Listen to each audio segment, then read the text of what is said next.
All right, everybody, welcome to Nic Cage November. A um this has been a program that has been in the works for a while. I am a huge Nic Cage fan. What's you doing down here? Up. Most of the people I know are big Nic Cage fans. There we go. And I don't know why you're up here. One moment.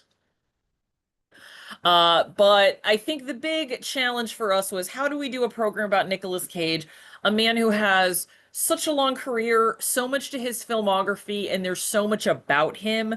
How do we condense this into about an hour, 10 minutes, as opposed to this taking 3 hours? Well, I believe that we've done it. The one thing we're really not going to focus on too much is his personal life, because that's also a little bit tumultuous, but we are focusing mainly on his work on screen.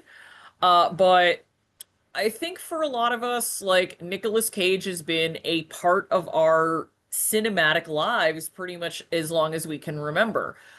I remember seeing like the video box for Leaving Las Vegas and Raising Arizona at my local video store. My parents rightfully telling me you're not watching either of those. Maybe Raising Arizona's fine, but certainly not Leaving Las Vegas.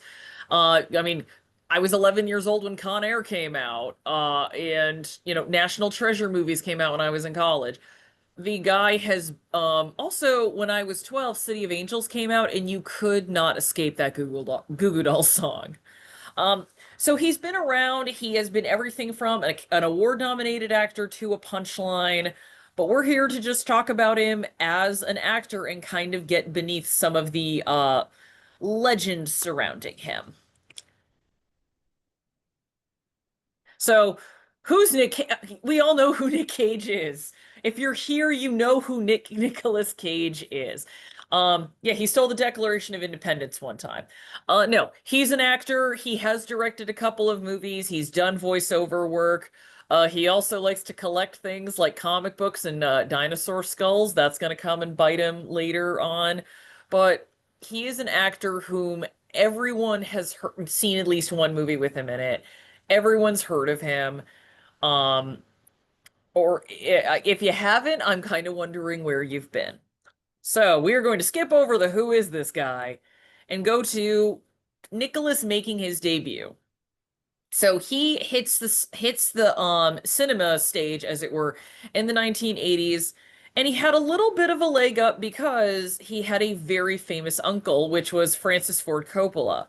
So in the 1970s, Francis Ford Coppola was like the Pope of Chilitown. He was the king of Hollywood. He made The Godfather. He had come off of Apocalypse Now, which was a very arduous shooting, but it comes out and then he becomes like he's heralded as a genius once again.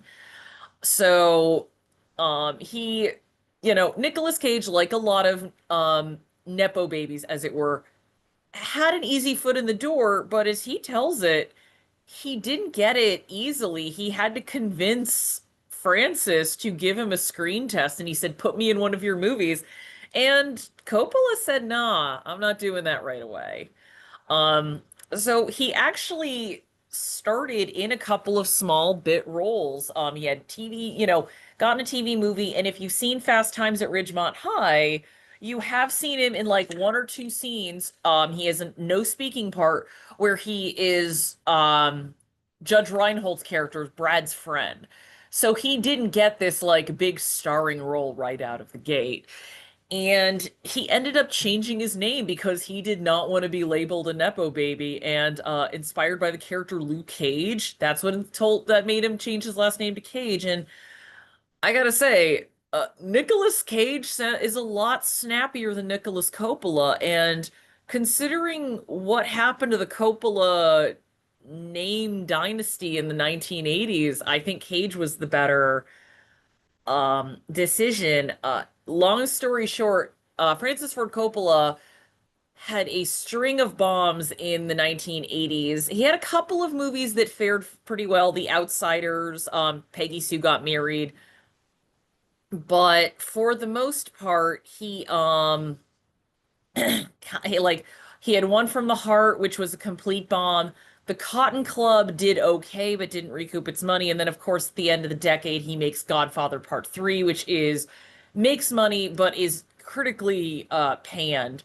So at that point, Coppola's name does not have the prestige that it did in the 70s. So Nic Cage is kind of able to ascend cinematically, sorry, while his uncle is kind of falling down the ladder, as it were.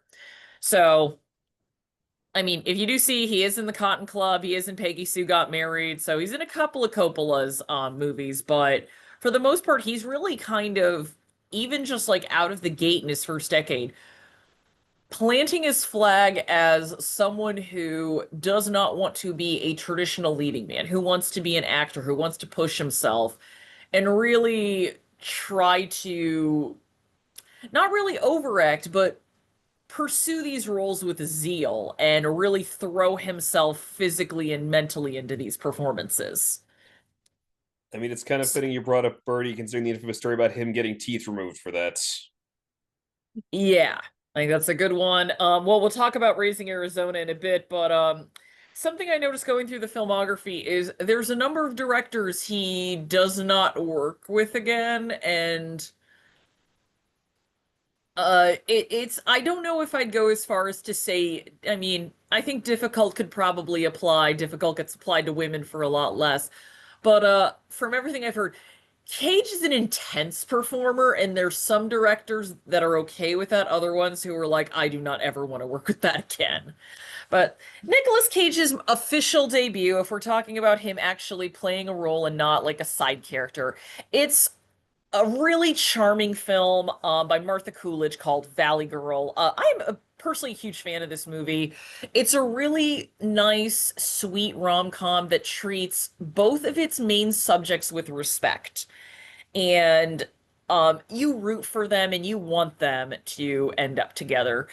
Nicolas Cage does not play the pretty boy. Nicolas Cage is a punk. He's from the city and he ends up meeting Julie, who's a popular girl from the valley, the like, oh my God, not quite as if, but the sort of I would say this, it's a proto Cher Horowitz from Clueless.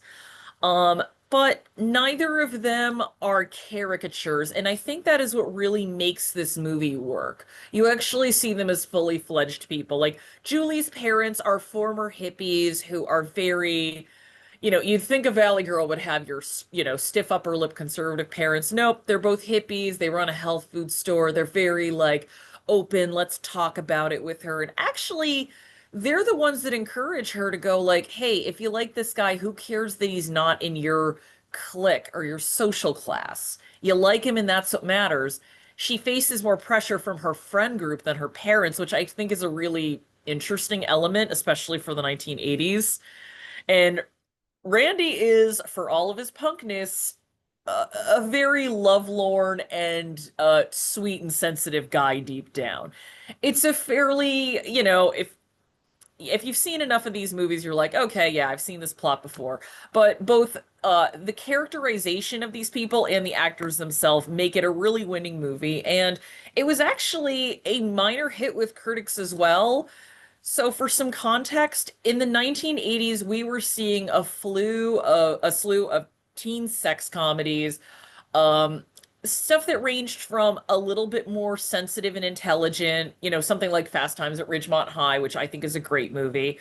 But then on the other end of the spectrum, you have stuff like Porky's, which is just very raunchy for the sake of being raunchy, and there were a lot of critics who were like, oh, this movie in particular is a breath of fresh air because, as I said earlier, it treats these characters as actual people that you care about versus, fodder for a boob comedy. And it's also the reason Fast Times at Ridgemont High endures as well, is because you're like, oh, these are actual people. We like them.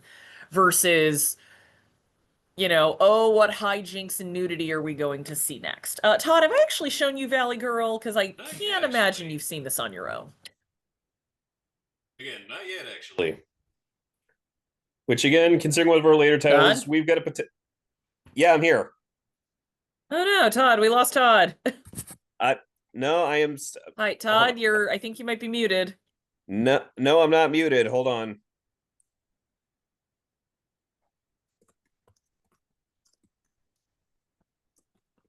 Todd, I can't hear you. Okay, is this any better?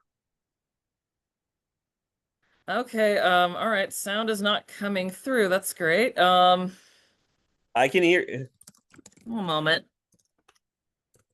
Sorry, I'm just gonna stop the share for 1 second so I can check and see what the volume is. Okay.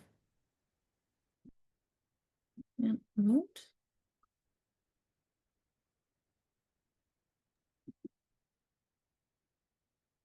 Yeah, Todd, can you unmute yourself? How's that? Anything? Hmm.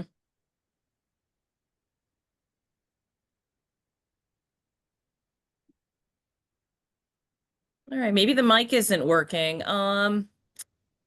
Okay, well, we'll just get back to the program.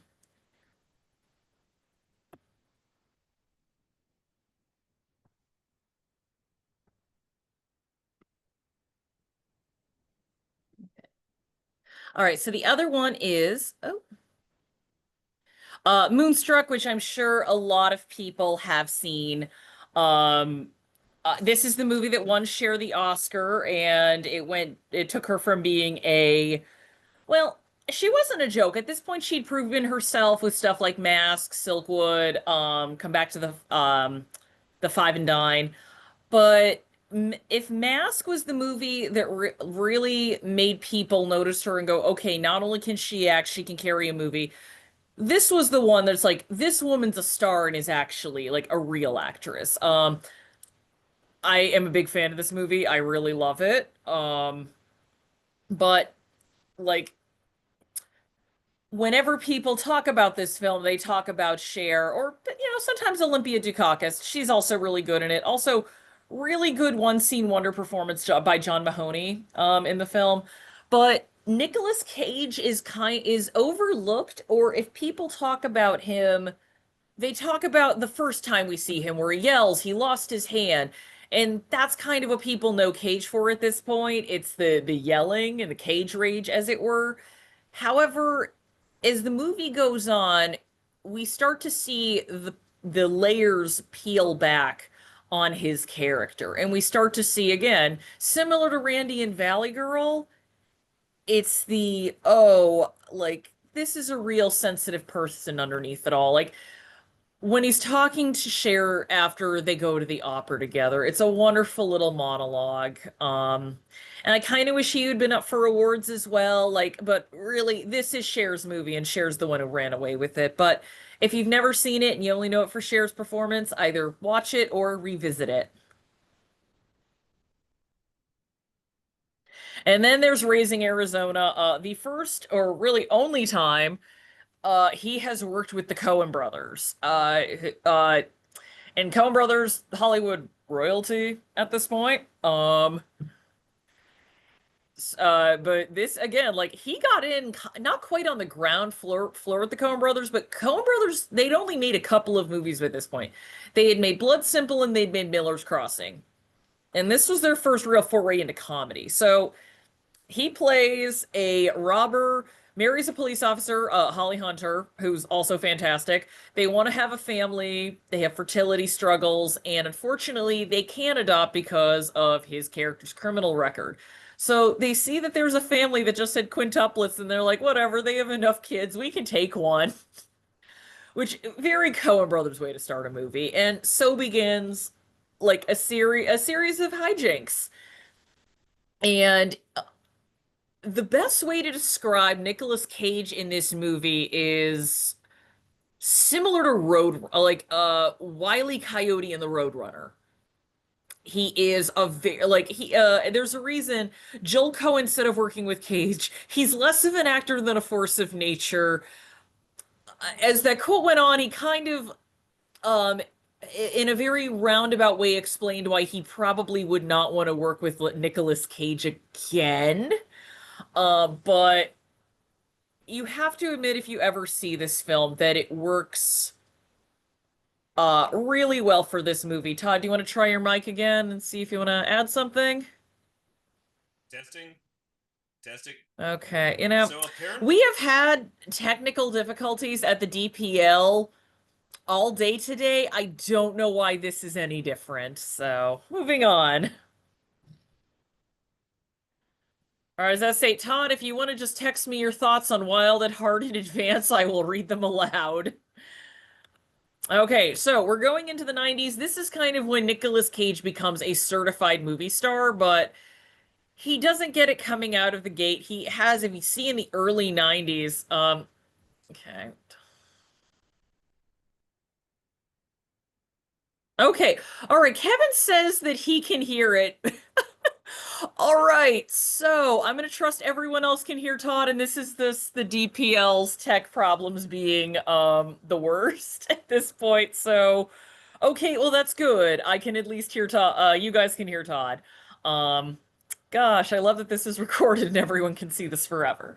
So yeah, we have Wild at Heart, which is a great way to open the 90s, but then stuff like Firebirds, Zandali, Deadfall, Red Rock West, Guarding Tess. These are not great movies, although Zandali has a lot of funny moments if you just gonna want to go watch a compilation of it. But I have seen Zandali in full. Zandali's not a good movie. Um, it starts to, I mean, Honeymoon in Vegas is fun enough. It could happen to you as kind of the start of the turnaround. But 1995, he gets Leaving Las Vegas, and that is what makes it, again, when I think general Hollywood wakes up and goes like, "Oh right, this guy's a really fantastic and good actor." Um, and then it kind of starts off a chain of like he has a good rest of the decade. The Rock, well-received action movie. Con Air, huge hit. Face Off, huge hit. He works with John Woo. City of Angels is a modest hit. I mean, Snake Eyes not so much. 8mm release makes money, and then he works with Scorsese at the end of the decade. Nicolas Cage had a good back half of the 1990s. So, Todd, I cannot hear you on my end, but if you would like to talk about Wild at Heart and why we're highlighting it, go ahead. in terms of this is another one of those cases of, as we discussed, this kind of the Cage Rage. This is like one of the earlier elements of where that started to come into play. This is well, again, this is one and only time working with David Lynch. Apparently, they actually got along pretty well. It was just paths never quite crossed again. This is this sounds like such an odd idea on paper because it's Nicolas Cage and Laura Dern in a David Lynch directed Lovers on the Run movie, and even if it's like it's got some very much David Lynch elements to it. It's also very in his oeuvre. It is a very different movie.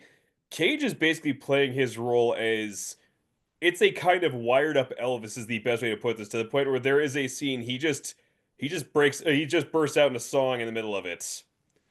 This is it is kind of one of those seeing is believing performances from Cage. Although I'll warn you, because it's David Lynch, there is some pretty intense subject matter in here. If you think you can handle that, though, it is worth the watch.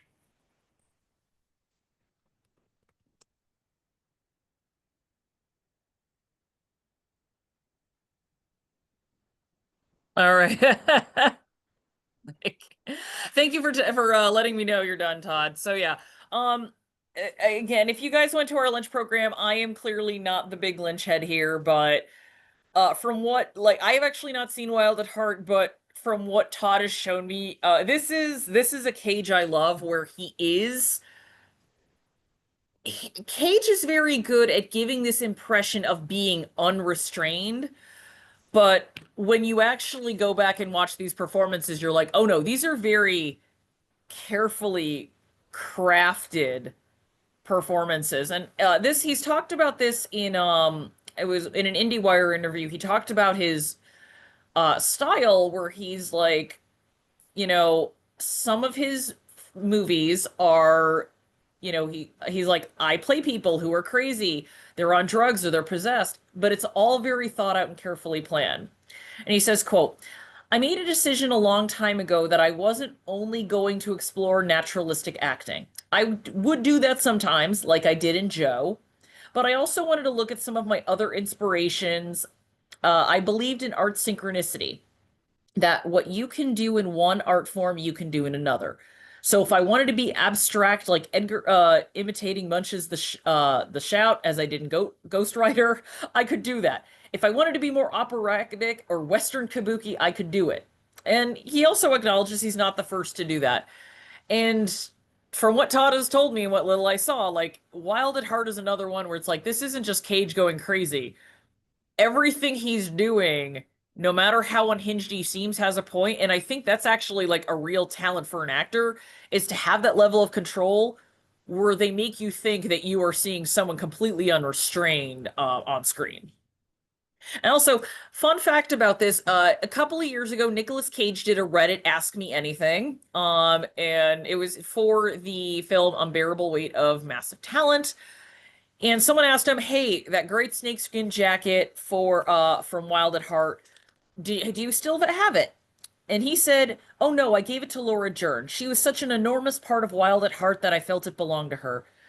But now I wish I'd given it to my son instead. I would have liked him to have it, but it's okay. Laura has it." So Laura Dern still has that jacket. Although there was another Reddit user who said, "Oh, Laura Dern's gonna see this and go, oh geez, where did I put that?" But it's okay. You know what? Laura Dern is also a national treasure. She deserves the jacket too.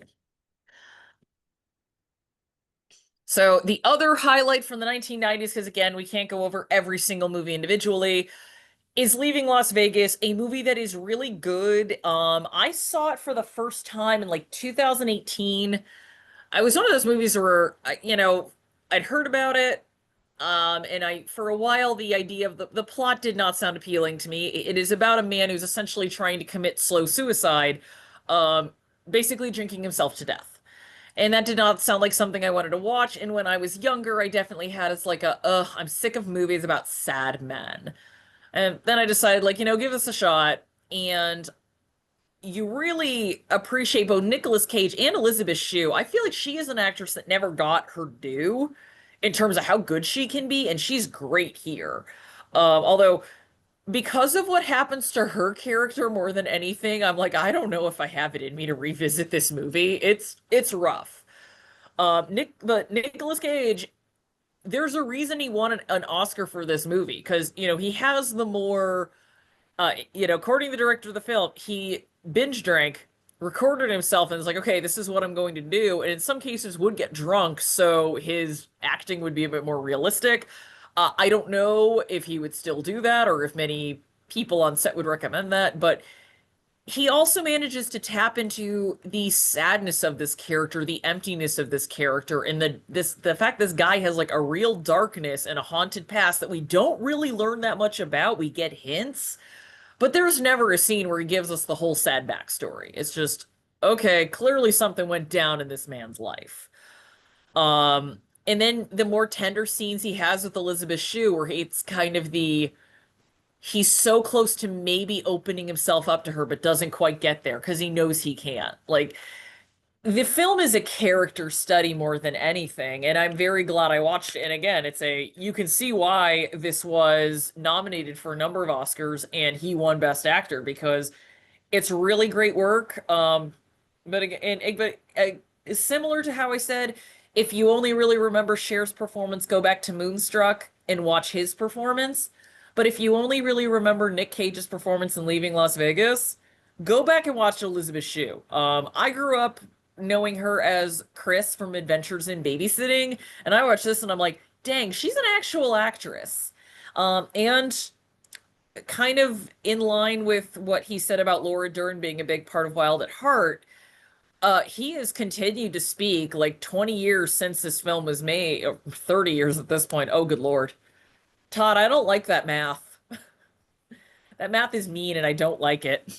Um, but he talked Yeah. about, he even said, he's like, what Elizabeth did in this movie is a standard I hold myself to. He even said in one interview, he's like, I actually think she's better than me. So I do kind of like that, where it's like, oh, he's consistently lauding his co-stars. For as much as he gets a reputation for being kind of a little off kilter, the guy at least seems to be a gracious co-star. So, quick detour. Nicolas Cage is an action star. Um, yeah, for a good 15-ish year period, Nicolas Cage on and off would play action heroes. I mean, in The Rock, he's not quite the stereotypical action star, but then you have stuff like Con Air, where he is the big muscly action hero. He is the John McClane.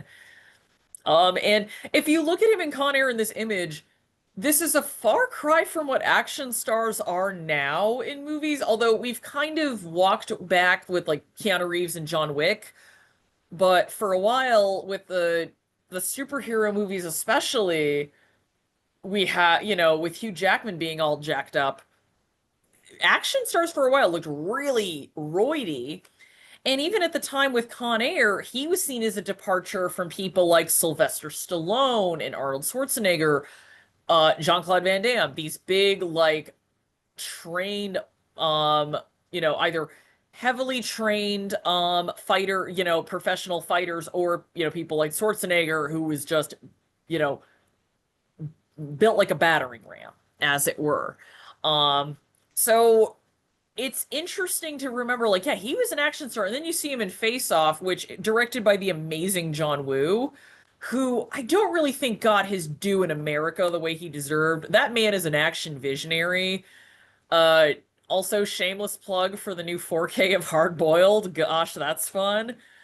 But Nicolas Cage is someone who really, like, he talked about working with John Woo, and he's like, I would work with John Woo again on a heartbeat. That guy has a vision for action films. But we see him doing like car stuff and Gone in 60 Seconds. He was in Ghost Rider. I mean, he wanted to be in a Marvel movie. That was the closest he got. And then you see, like, I actually feel like the true best use of him in an action movie is something like Kick-Ass, where he kind of plays almost a Ned Flanders looking guy, but when the time comes, he is able to completely wipe the floor with people if you need to. And I'm a drive angry defender. It is by no means a good movie, but if you want a good car movie with good action scenes, you could do worse. And I mean, if you watch that with a group of people, you're going to have a fun time laughing with it. So now we get into the 2000s, which is you're gonna wonder why I'm calling this a transition period. Well, let's look at this filmography. Starts off pretty strong. Well received, or at least, successful enough films. Gone with 60 Seconds, Family Man, adaptation is well received. Matchstick Men is. National Treasure is a surprise hit. Lord of War is well regarded. World Trade Center is between that and United 93, Hollywood's first attempts to tackle 9/11. And then the back half, we start to go, oh, Ghost Rider, oh, that's not good. Oh, Next, that's not good. Tada, I believe you have a special place in your heart for Next, if you can call it heart. I don't know if I call it a special place. It has the distinction of being, after doing a whole deep dive on the films of Philip K. Dick, that is still the worst I have seen on that list, and that's including movies like Paycheck, which is saying something.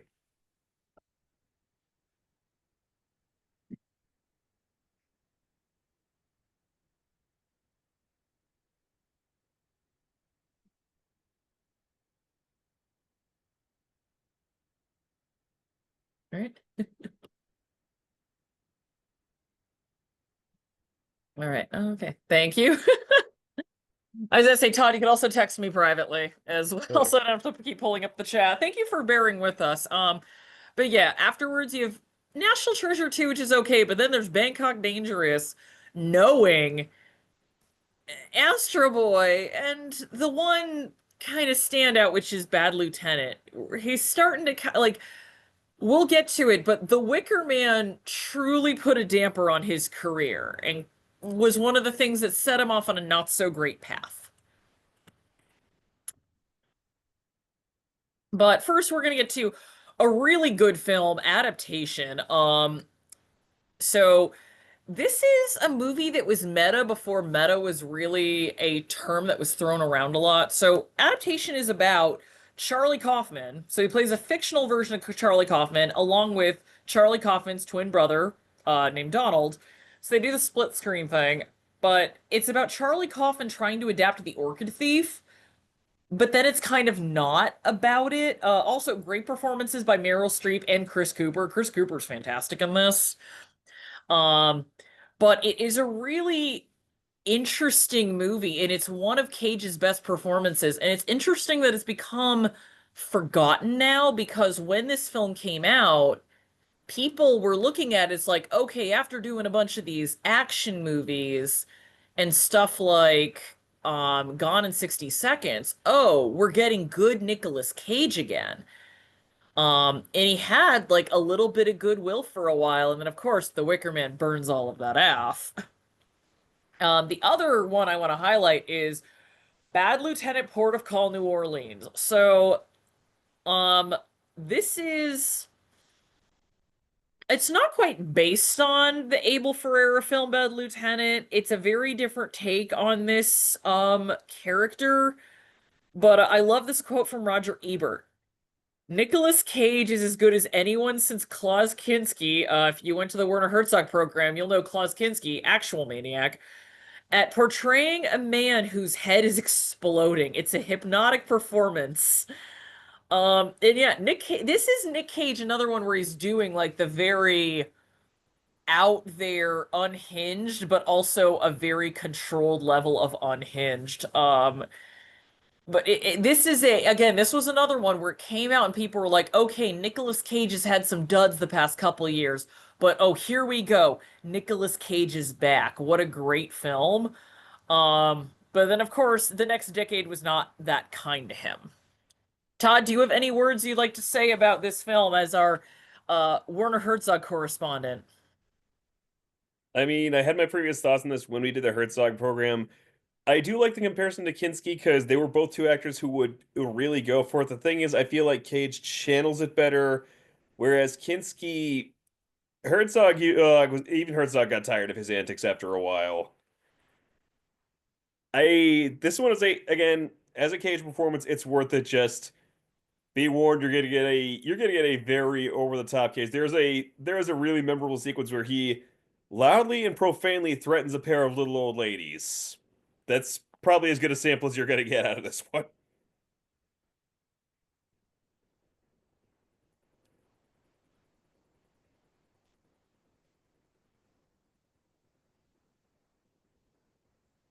Alrighty. Okay, are we good? All right, Yes. there we go.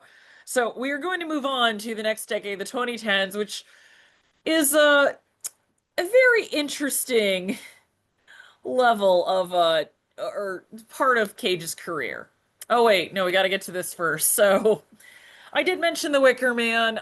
This is not a good movie at all.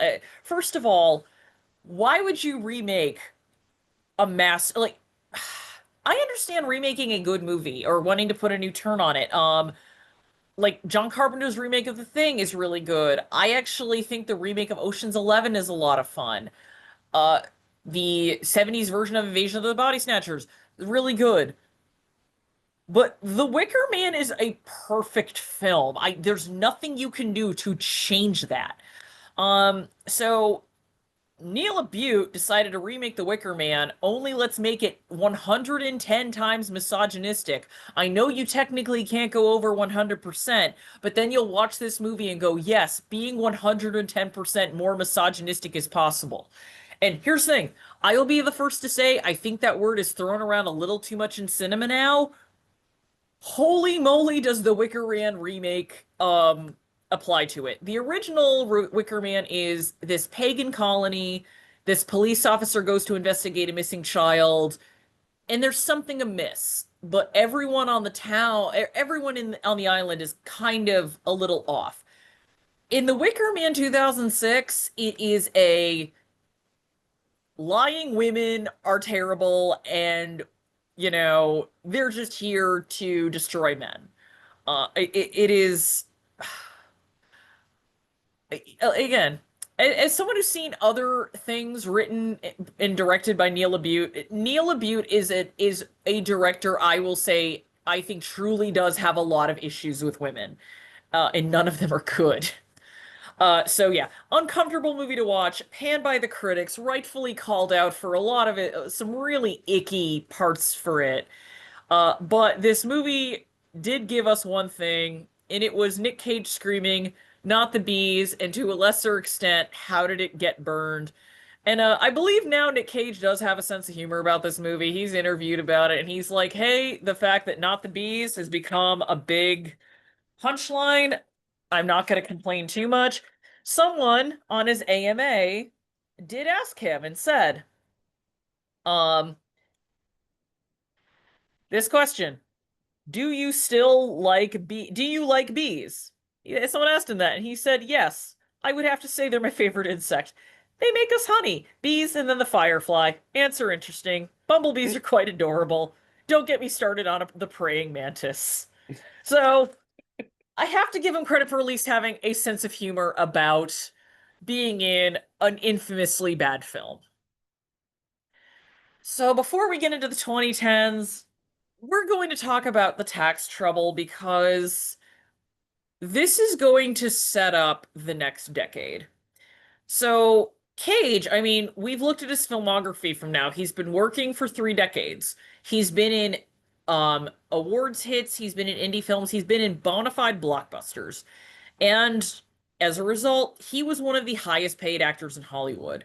And when you're a very high paid actor in Hollywood, you are making millions upon millions of dollars. You are making, as I would call it, like, Brad Pitt, Jennifer Lawrence, Marvel money, or Robert Downey Jr. money, I should say. Marvel doesn't pay everyone a lot, but he was making millions of dollars. So he used that money. He bought a castle in Germany. He bought a castle in England. He bought land in the Bahamas, a nice estate in New York. If you've ever been, I think it was near Newport where they have the mansions. But in the latter half of the aughts, it's the chickens started coming home to roost. The first big case was the IRS saying, "Hey, you did not pay $6.2 million in taxes for a property." Because this is what happens when you buy a home. Even if you're able to afford a multi-million dollar home outright, you know what you still have to pay? Taxes. Um, so he also started getting sued by other banks for not paying back the loans he had taken out. So it looks like he was spending well beyond his means, and sometimes this happens to people. Like, how many times have we heard about lottery winners thinking they ultimately have way more money than they actually do? So what Cage did was he sued his business manager at the time for fraud. He asserted that the numbers he was given in terms of how much he was spending and how much he had, he was told he was a lot more secure than he actually was, and that his business manager lied to him. But the manager's story was Cage spent way more than he had, and he would actually try to talk him down. Um, Based on some of the things that he's purchased, I'm inclined to believe that the business manager might be telling the truth. Because here's other things he owned. He had a dinosaur skull, an actual dinosaur skull. He did return that, especially when it turned out like it came from, I think, indigenous land. He did return that and is like, okay, you get to have it. And he had an Action Comics issue, #1. I mean, he's a big comic book fan. He ended up not only selling his properties, but selling a lot of those items because he had to pay all of these back taxes and pay all of these loans. And then, of course, what else do you do when you need to make money quickly? Well, you are going to say yes to every role that comes your way to make a buck. So this is why the 2010s is really known as Nick Cage's tax trouble decade. So looking at some of these movies, they're ultimately not bad. There's a couple of duds in there, like Season of the Witch, Trespass, but Nick Cage has always made a couple of duds. A lot of actors make duds. Um, then you start to see, I am going to say this. You look at the back half of that decade, once you get to Mandy, oh, it's starting to look good again. Although I'm going to give a little shout out to Mom and Dad. I think that's a pretty entertaining horror movie, but the true the resurgence of Cage doesn't really start until to the 2018. So you might be going, these roles don't look too bad. I thought you said that he was saying yes to anything. Well, This is the other part of his filmography from the decade. Raise your hand or put in the chat if you've heard of any of these films, because let me tell you, I think I'd heard of one. I think A Score to Settle's the only one I'd heard of, or Pay the Ghost too. And the only reason I've heard of Pay the Ghost is because I listened to a bad movie podcast. So yeah, a lot of direct to DVD, direct to VOD, whatever he can do to pay off his debts. So I think the lesson here is number one, pay your taxes. Number two, pay your loans. Number three, maybe don't buy dinosaur skeletons. Like, that's not the best investment and the best use of your money. And I say this as someone who loves dinosaurs, but fossils are expensive, everybody, and you don't want to be in something called the Humanity Bureau. I certainly don't. However, there are still some bright spots in this decade. And the first being Kick-Ass. So this comes out in 2010, and this came again right on the heels of that Bad Lieutenant movie. So there was another kind of a mini resurgence of, oh, Nic Cage is back. He's making good movies again. So Kick-Ass has an interesting journey. It's based on a comic book by Mark Millar, and the comic book itself is very mean-spirited and almost antisocial. I will say I do not think the comic book is very good. The sequel comic is even worse. And this is another example of anytime someone says, "Oh, the movie's never as good as the book." Oh, I think you're wrong. I definitely would watch this movie way before I read the book again. So Nic Cage, as you can see what I mean by he looks like Ned Flanders, plays a former good cop who is framed by a mafia boss for dealing drugs and gets sent to prison. And when he's released, he regains custody of his daughter, and they become a father-daughter vigilante duo called Big Daddy and Hit Girl. Um, the movie had actually been made in 2008, and it was shelved for about a year because of the level of violence, particularly the violence carried out by the girl playing the daughter. There were people who were kind of scared of it. I mean, keep in mind, 2008, we're like not even a decade out from Columbine, and unfortunately, mass shootings still happened. There was I think it was the Virginia Tech shooting that happened a couple of years prior. Yeah. And violence in the media, especially violence involving kids, was something that was being discussed. So it finally gets out in 2010. And it becomes a modest hit, and a lot of people like it. And a lot of the selling point for the advertising was number one, Hit Girl, but number two was Nic Cage's Big Daddy. And if you do watch this movie, he has a very strange way of talking when he's in his costume. And he confirmed, he goes, "Oh yeah, Adam West was my inspiration for this," which is very perfect considering this film. Um, eh, but so personal story about seeing this movie though. Todd and I saw this film back in 2010 in a packed theater at the AMC on the Boston Commons. There is a certain scene involving Nicolas Cage's character, and there's fire, and someone yells, and keep in mind this is 2010. How did it get burned? How did it get burned? Which is another line from the Wicker Man movie. So we're seeing that that movie is still kind of a punchline for Nic Cage. Which leads us to this slide. So Nicolas Cage kind of became a meme, one of not quite the first meme, but I would say the first actor to become a meme. So pre-YouTube, the way there would be like pre-YouTube and pre-social media, and this is before memes became the way people really just process every bit of information now. There would be sites like You're the Man Now Dog, where you could just go and watch certain clips and funny moments from movies out of context over and over again. And then when YouTube hit, people would make compilations of certain movies. And this is one of the things where, as bad as the movie is, that Wicker Man remake hit at the right time because it came out in 2006. That was the same year as YouTube.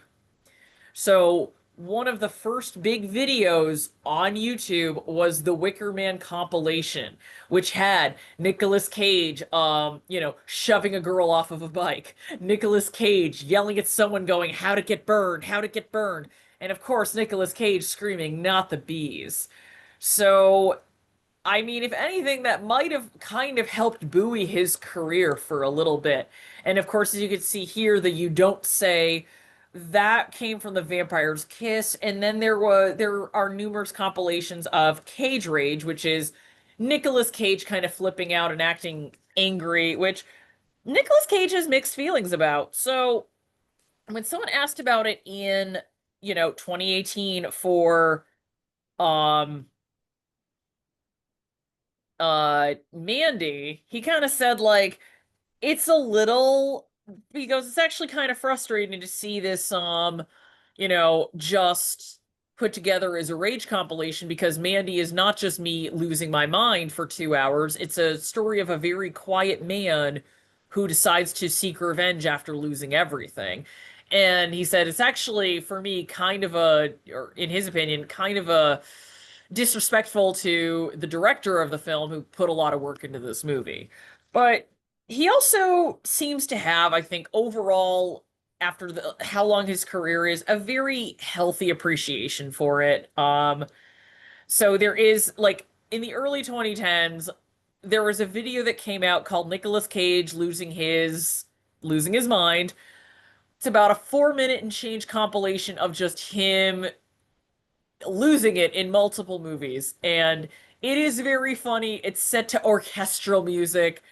uh it's an A+ compilation. Nicolas Cage has seen it and he's like, it's funny. I mean, some of these things are out of context, but I get why people laugh at it. But it has asked me anything. Someone said, "How do you feel about being a meme or a gag?" And he said, "Well, let's talk about the difference between meme and the word gag.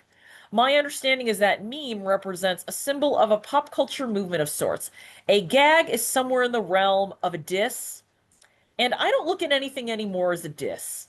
I see it more as a recognition of some sort of expression."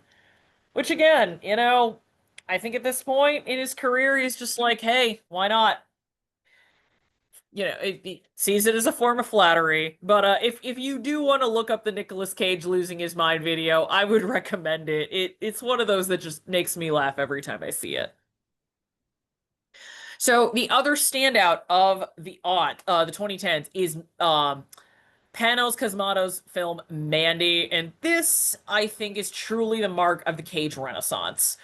This is oddly enough, a bloody, surreal horror movie is what pulls Cage uh, out of video on demand hell and back into Hollywood legitimacy again, which is very funny if you've ever seen Mandy. Todd, would you like to describe Mandy briefly? I mean, so far we kind of got it placed right here. It is an incredibly stylized, very bloody revenge movie where I feel like psychedelic, it's a word that gets kind of overused, but I think it does apply here. There are sequences of this where Cage just goes these hallucinatory fever dreams amid this over-the-top violent rampage. Again, this is very much a seeing is believing movie if you can kind of vibe with what it's going for.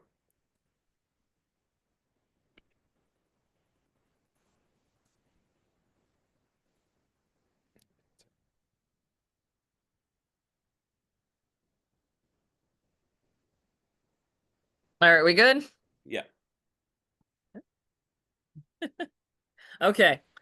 Yeah, no, Mandy is good. We do have it at the DPL. It is not a film for everyone, but I like if you want to see Nicolas Cage start to really climb his way back up. It's this film. He had a really good 2018 because he had Mandy come out.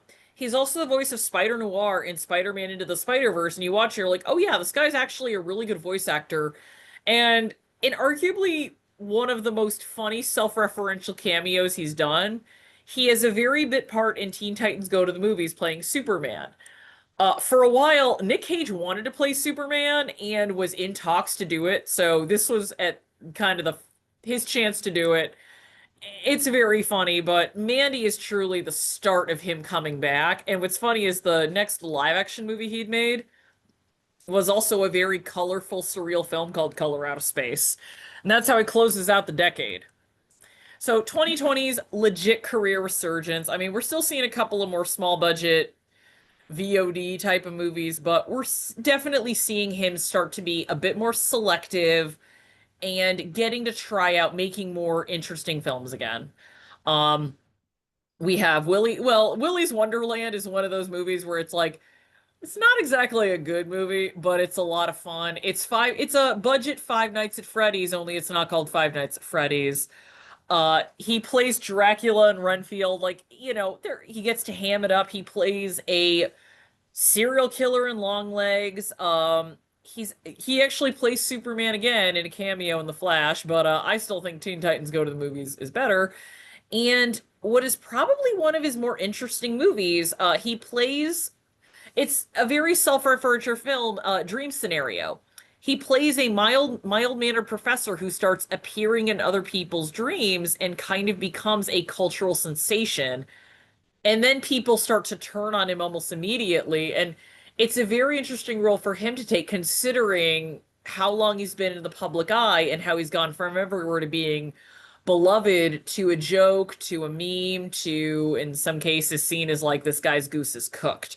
I'd say highly recommend checking out Dream Scenario, but the best movie of his resurgence is without a doubt the 2021 film Pig, a movie that when it was advertised, a lot of it was advertised as okay, it's John Wick, the Keanu Reeves movie, but instead of him avenging his dog, he's avenging a pig. And then we watch it, and it's actually a film that is a look at grief and not just how his character, it's a look at how three men deal with grief differently. He plays a man who is a chef who was apparently the best chef in the area, who 10 years ago lost his wife and then not only withdrew from the restaurant scene, not only withdrew from the city, withdrew from society. He lives in a shack in the woods and he hunts for truffles and mushrooms and makes his own food. One night his pig is stolen and all he wants to do is get his pig back. And it's not even because he wants her to find truffles. It's just, hey, this was my companion. So for him, he's going back to a place where it only reminds him of where he was happy. And he also encounters two other people who have had similar losses and how they're both dealing with it. And it's interesting to see all three of them kind of not quite confronting the tragedy that they're faced with. It is a great film and it does so much beautiful work in less than 100 minutes. There is a reason, and like, if you have not seen this, watch it. There is a reason Cage has pretty much repeatedly said he thinks this is the best work of his career. Um, and this was so lauded when it came out. Like, this was, if Mandy was the, like, oh, Cage might be back, this was the Cage is truly back film. And to the point when he was not nominated at the Academy Awards that year for Best Actor, people were pretty shocked. I mean, I was definitely, when people asked, like, who should win Best Actor, I'm like, the guy who should be winning is not even nominated this year. Although that Best Actor category, I would have swapped out 4 out of 5 people. The only person I would have kept that year was Denzel Washington, Macbeth. Everyone else, I would have put someone else in.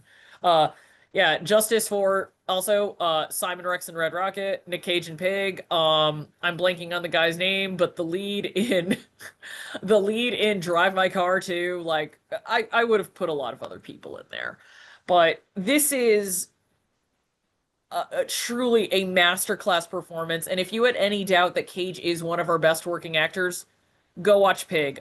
Beautiful film.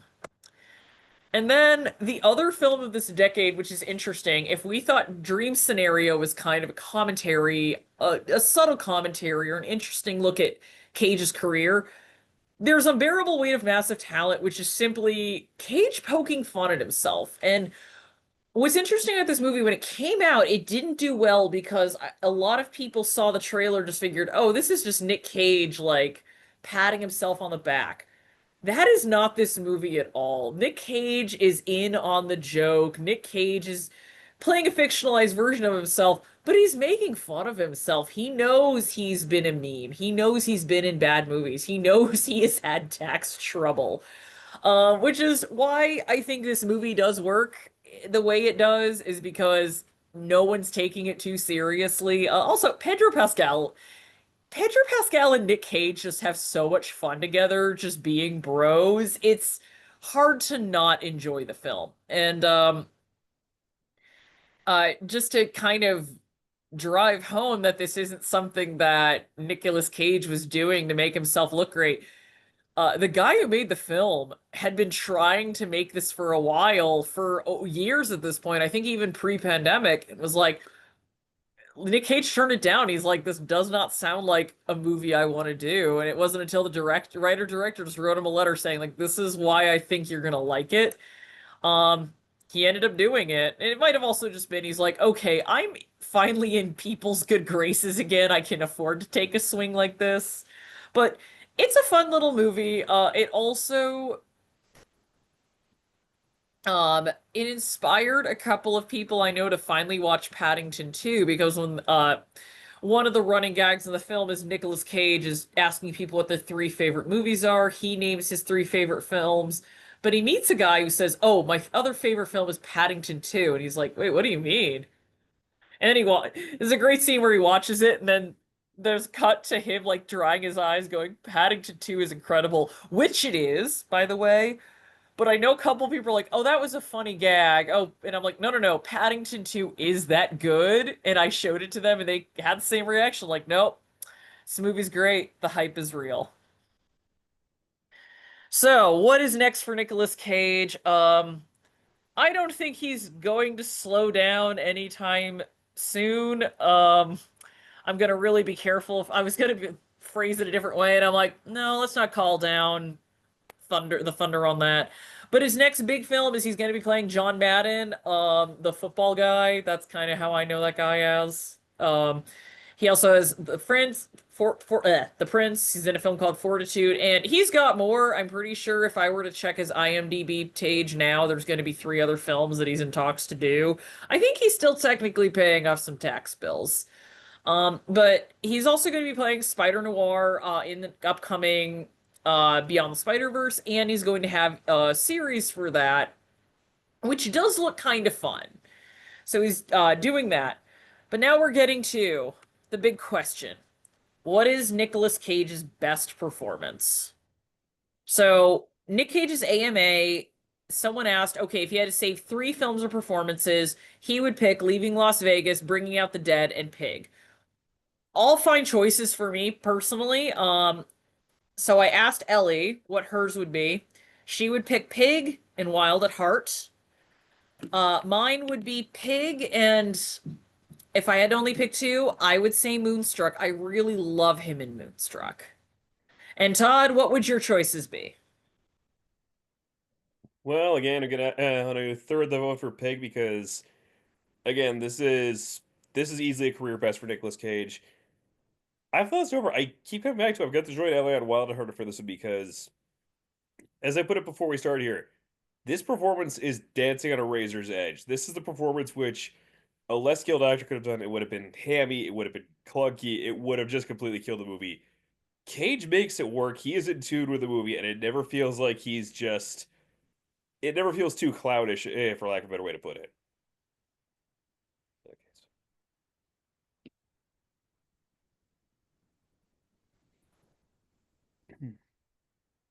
All right, and with that, I am going to ask if anyone has questions. So I am just going to say I don't know how the sound is working right now. So if anyone does have questions, I would say put them in the chat. Also, Todd, I am not seeing anyone's screen, so I cannot see if you're giving a thumbs up. I'm very sorry. Man, what is going on over there tonight? So yeah, thank you for working with the technical difficulties. Does anyone have any questions or any recommendations or do you have a personal favorite Cage performance? Please let me know.